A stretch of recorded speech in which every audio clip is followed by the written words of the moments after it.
Also tonight, the complaints have been coming in by the boatload. Neighbors in Troy living along I-75 say after the freeway was remodeled, the noise level has gotten so bad that it's making their lives miserable. Well, tonight, a bipartisan group of legislators is looking for money and for a fix. Mara McDonald, live in Troy tonight. Mara, MDOT says most of these people don't actually qualify for soundproofing. Is that right?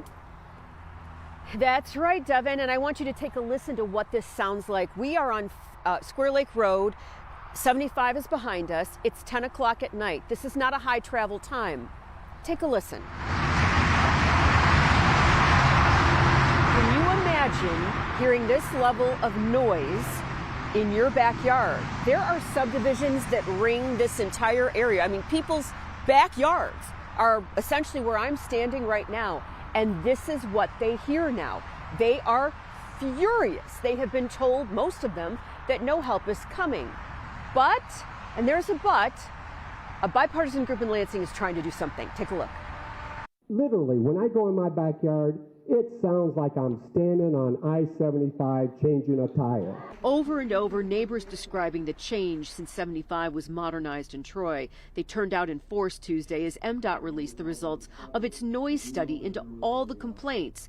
Of 6 sections of 75 that want soundproofing, MDOT says 2 qualify. Neighbors so angry over how this has been handled, they paid for their own study and disputed MDOT's numbers. We would not give up.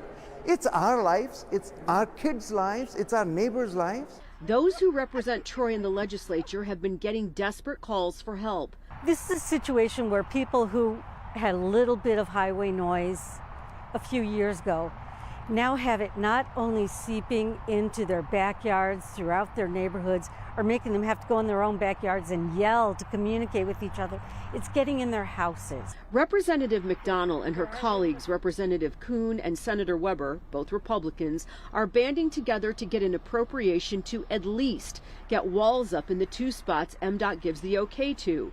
But what about all those other neighbors? The rest of it, we're just going to have to see if there are other options, if there are other ways we can get them some peace of mind.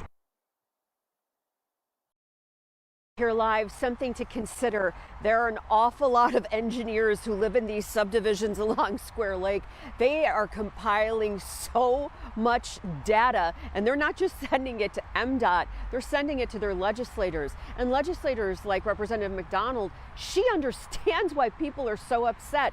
She's going to try and get the money for the soundproofing walls, but she and the rest say there's got to be something else done out here, whether it's more vegetation, more trees. There's got to be something. We're live in Troy tonight. I'm Mara McDonald, Local 4. Exactly right. All right, Mara.